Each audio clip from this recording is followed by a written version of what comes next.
आप सभी को जय मसीह की। आज हम बात करेंगे परमेश्वर के दूसरे आगमन के बारे में।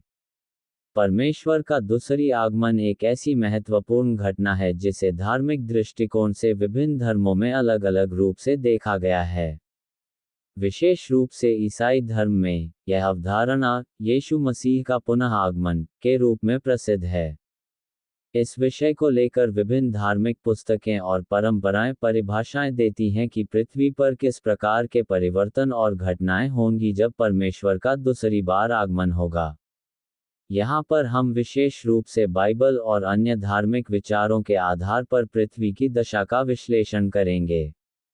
नंबर 1, सामाजिक और नैतिक गिरावट।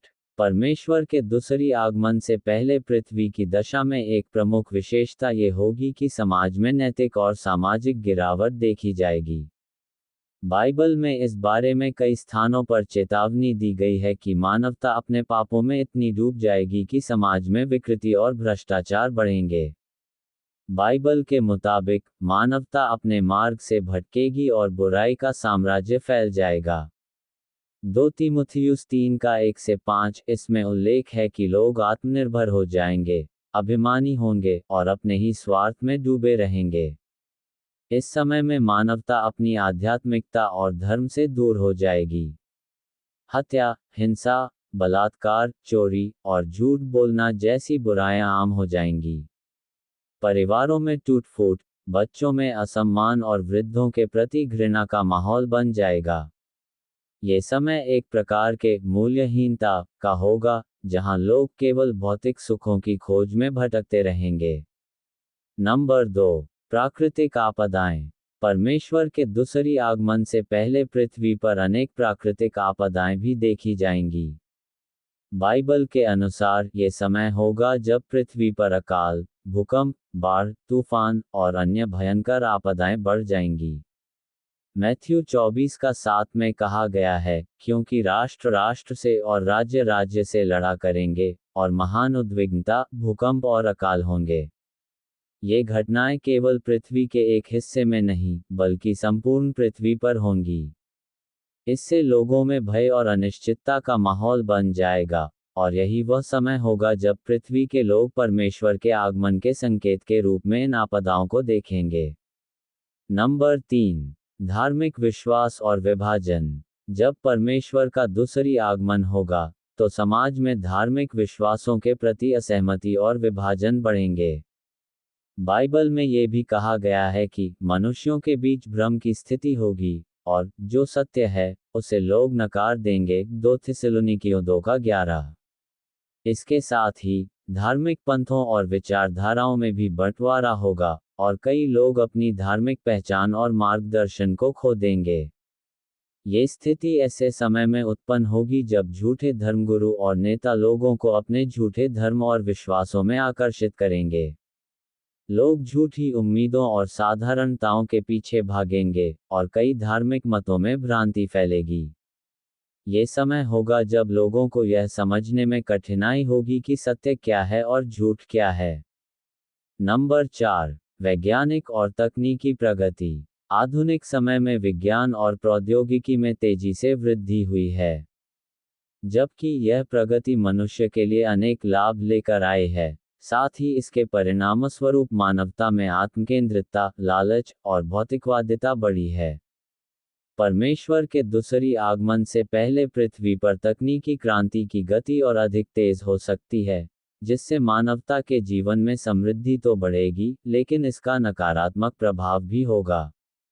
मानवता के पास अब विज्ञान के द्वारा असीमित संभावनाएं हैं, लेकिन ये भी देखा जाएगा कि लोगों की आत्मा और मनुष्य की नैतिकता में गिरावट आएगी। लोग अपने भौतिक सुख सुविधाओं में इतने व्यस्त हो जाएंगे कि वे अपनी आत्मा और परमेश्वर से संबंध को नजरअंदाज करेंगे। बाइबल में इसे प्रकृति के साथ बुराई के रूप में चित्रित किया गया है। नंबर 5, राजनैतिक अस्थिरता। धार्मिक विश्वासों और नैतिक स्थितियों के अलावा पृथ्वी पर राजनीतिक अस्थिरता भी बढ़ेगी।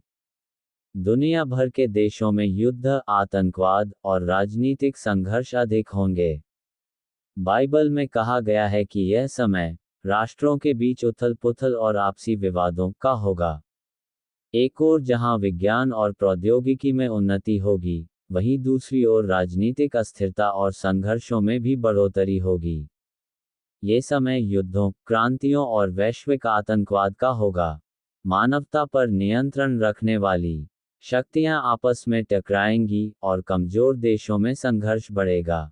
वैश्विक स्तर पर असहमति और संघर्ष के कारण शांति का अभाव होगा। नंबर 6, धर्म से विमुखता और आपत्ति। परमेश्वर के दूसरी आगमन से पहले धर्म से विमुखता भी बढ़ेगी। लोगों में धार्मिक विश्वासों की कमी होगी और वे परमेश्वर के साथ अपने संबंधों को छोड़ देंगे।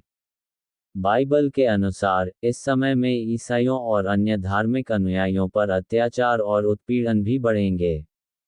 यह उत्पीड़न उन लोगों के खिलाफ होगा जो सत्य का पालन करते हुए परमेश्वर की उपासना करेंगे।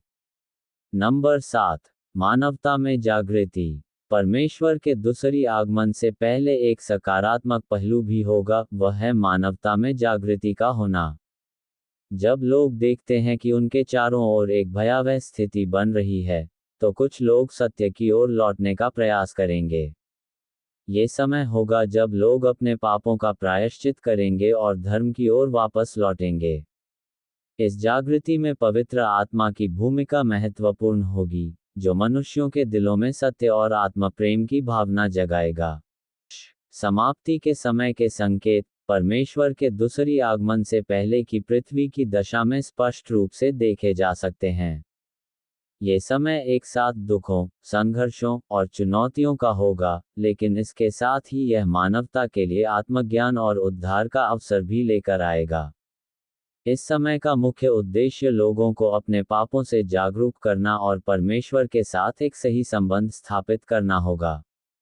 परमेश्वर का दूसरी आगमन न केवल न्याय का प्रतीक होगा, बल्कि यह एक नए आरंभ का भी संकेत होगा। आज का वचन से परमेश्वर आप सभी को आशीष दे।